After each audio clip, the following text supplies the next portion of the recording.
अगर आपको लगता है कि आपके हालात कमजोर हैं, आपका वक्त सही नहीं चल रहा है, तो ये वीडियो पूरा देखिएगा। आपकी जिंदगी बदल जाएगी, आपकी सोच बदल जाएगी। आज मैं बात करने जा रहा हूं उस महिला की जिनके 2 बच्चे और 1 बच्ची थी, लेकिन दोनों बच्चे जवानी में ही जिंदगी छोड़ के चले गए। जिनके पति की भी मौत हो गई, जो अंदर से टूट चुकी थी लेकिन आत्मविश्वास नहीं खोने दिया। जिन्होंने मेडिटेशन का सहारा लिया और लाइफ में इतना कमाल का बाउंस बैक किया कि वो भारत की प्रथम नागरिक चुनी जा चुकी है। वो भारत के सर्वोच्च पद पर अब आसीन हो चुकी है। नमस्ते दोस्तों, आपका स्वागत है। आप देखना शुरू कर चुके हैं लर्निंग सीरीज सीखोगे नहीं तो जीतोगे कैसे। मेरा नाम है आरजे कार्तिक और आज हम बात कर रहे हैं भारत की पहली आदिवासी महिला राष्ट्रपति श्रीमती द्रौपदी मुर्मू जी, जो आजाद भारत में पैदा होने वाली भी पहली राष्ट्रपति बन चुकी है। सबसे पहले उन्हें बहुत सारी शुभकामनाएं। उनकी जिंदगी से, उनकी जीवन कथा से सीखने के लिए काफी कुछ।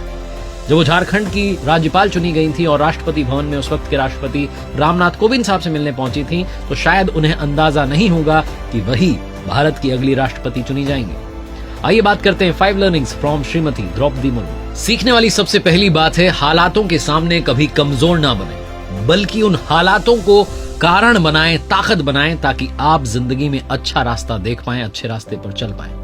श्रीमती द्रौपदी मुर्मू जी, जिनका जन्म 20 जून 1958 को ओडिशा के पिछड़े जिले मयूरभंज के एक गरीब आदिवासी परिवार में हुआ। उनके पैदा होते ही समस्याएं उनके स्वागत के लिए तैयार खड़ी थी। परिवार गरीबी में जी रहा था, बहुत कम संसाधनों के बीच में जिंदगी बिता रहा था। उनके फादर का नाम बिरंची नारायण टूडू था, जो कि किसानी करते थे। अभाव में, गरीबी में इन्होंने बचपन अपना बिताया, लेकिन अपनी स्थिति को कभी भी अपनी मेहनत के आड़े नहीं आने दिया। द्रौपदी मुर्मू जी ने अपने जनपद में शुरुआती शिक्षा जो है वो प्राप्त की। उसके बाद में भुवनेश्वर के रामादेवी महिला महाविद्यालय से ग्रेजुएशन की। पढ़ाई पूरी करने के बाद अपनी बेटी को अच्छी शिक्षा देने के लिए ये टीचर बन गई और एक शिक्षक के तौर पर इन्होंने अपने करियर की शुरुआत की Shri Aurobindo integral education centre Rairangpur से। जीवन में चुनौतियां इतनी ही काफी नहीं थी, बहुत सारी आगे इंतजार कर रही थी। जैसा मैंने बताया कि उनकी जिंदगी में चुनौतियों का आना अभी बाकी था, समस्याएं खत्म नहीं हुई थी।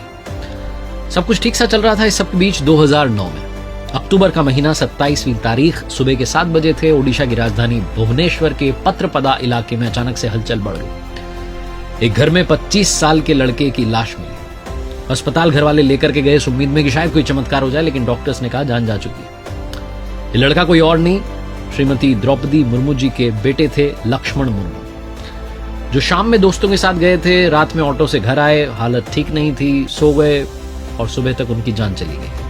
ये रहस्यमयी मौत जो है, इस पर से पर्दा उठ नहीं पाया।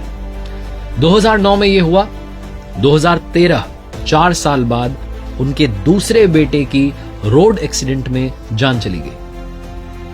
अपने दोनों जवान बेटों की मौत से द्रौपदी मुर्मू जी उबर भी नहीं पाई थी कि उनके पति की भी जान चली गई।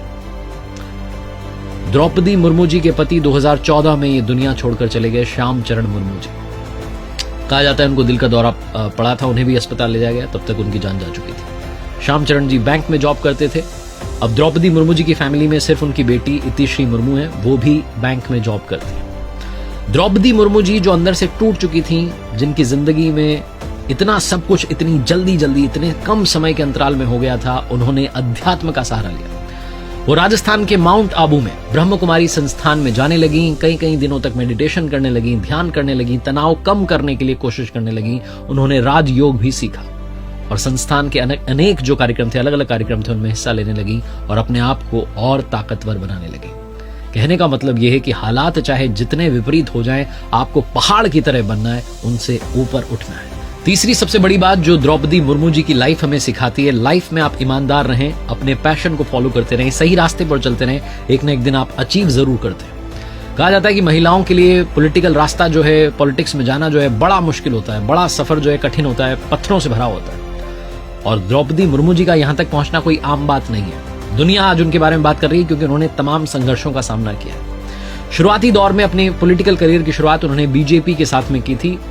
उड़ीसा में बीजेपी से जुड़ने के बाद में 1997 में उनको भारी जीत मिली और रायरंगपुर पंचायत से उन्होंने पार्षद का पद संभाला था। इसके बाद उनकी पार्टी ने उनके पैशन को देखते हुए उन्हें अनुसूचित जनजाति मोर्चा का वाइस प्रेसिडेंट बना दिया।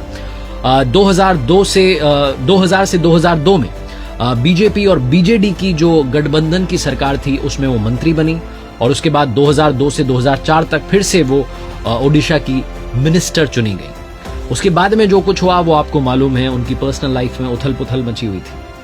वो मेडिटेशन का सहारा ले रही थी, मेडिटेट कर रही थी, अध्यात्म के रास्ते पर थी, एक नए जीवन की शुरुआत कर चुकी थी, कमबैक की कहानी लिख रही थी।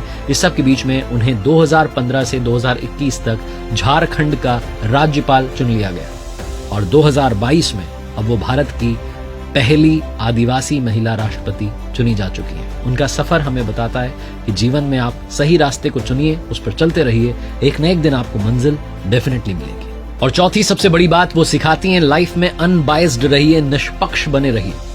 गवर्नर चुने जाने के बाद द्रौपदी मुर्मू जी ने झारखंड स्टेट में संवैधानिक प्रमुख के रूप में पक्ष और विपक्ष दोनों नेताओं की बातें सुनी।